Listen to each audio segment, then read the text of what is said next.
44 million. That is the number of active games on Roblox right now. And let's be honest, finding just one game that is actually worth your time, it's more terrifying than getting a job. Most of the front page is flooded with the exact same garbage. This sucks, so I decided to do something about it. I am going to hunt down the single best game on Roblox, so you don't have to. To find the absolute best game, I couldn't just look at the front page. We all know the front page is just a wall of half-baked ideas that any 5-year-old can think of. +1 speed keyboard escape? Yeah, I'm talking to you. Look, we need to establish some criteria, because otherwise, this game's like what, 8 out of 10? That game should be around 7 out of 10. That game might be 9 out of 10, or maybe 11 out of 10. But wait, it's out of 10. Yeah, you can see how that can get completely out of hand. I mean, what would even classify as a 1 out of 10, or even a 10 out of 10?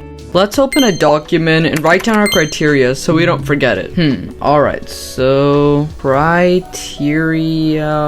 No, stop. This is boring. Let me speed this up. I don't want to scare you viewers off anyway. 0 views. I wonder why. There we go. Criteria 1. First impressions. It's an important part of the game. It's what makes me actually want to join and not leave immediately in utter disgust. This is so boring. This one should be out of 5 because some games have a great first impression, but I still never want to play it again. +1 speed keyboard escape. Okay, that's a joke. I'm sorry. Criteria 2. The game quality. A game is only good when it's bearable to look at. I mean, you don't want the UI to look like a bunch of poop emojis stacked on top of each other. Although, might still beat some of those brain rot games. Anyhow, when a game quality is good, your eyes can actually take what's happening on screen. So, I'd say it's pretty important. Let's score this out of 10. Criteria 3. The long-term replayability. I feel like this is the most important one because this is what makes you want to sit down every day and waste 15 minutes of your life on that game, and somehow it successfully gaslights you into thinking it's worth it. Roblox Rivals is a known offender.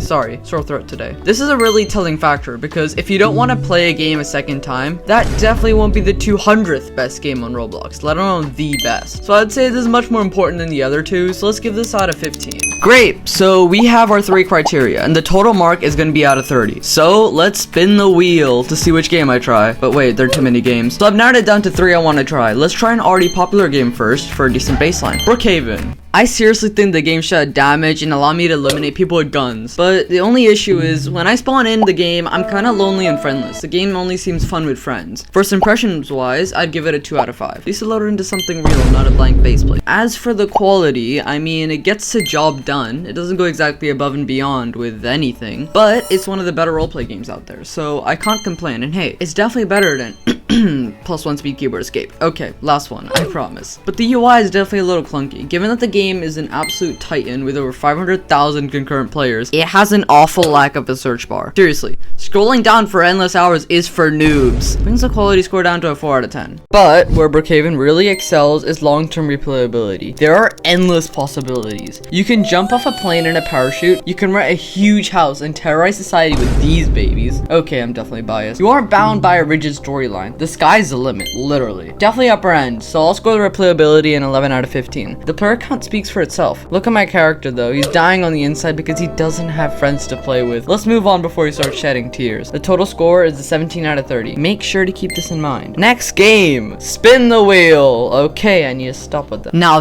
this is peak Roblox entertainment, generic cooking game. It's at the perfect balance between being too niche and too popular, and I've played this game before, so I actually know what I'm talking about. Although, I've been wondering, the game has been teasing update 3 for years and years and years. Where is it, Hexbit Studios? Anyways, first impressions. I mean, who doesn't want to destroy a kitchen and serve the customers literal garbage? Thank you, customer. Please never come again. It's honestly peak. There's a gigantic arrow telling you what to do, and a massive recipe book showing you what you need. It's pretty clear. I'd say a solid 3 out of 5. Quality-wise, the UI doesn't exactly wow me, but it's intuitive and smart. Hey look, I can close windows. Oh wait, every game has that. But it has a search bar too. Brookhaven, take some notes. Okay, seriously, I need to stop. Back when I first played this game, I kind of expected it to be bare bones and generic, but it has so much flavor. They absolutely cooked here. Strong 8 out of 10 over here. Now, for long-term replayability, I don't exactly feel a constant pull to keep playing this game for eternity, but it's definitely the one I play when I'm bored of anything and everything in Roblox and I don't want to talk to a single human being. Are you kidding me? Even with the rude interruptions, it's a chill game. Look at my character. He's so happy. happy. Replayability gets a cozy 10 out of 15, which brings the total score for Generate Cooking Game to a massive 21 out of 30. For the next game, let's spin the wheel one last. Stop it! We haven't even spun the wheel once, and for good reason.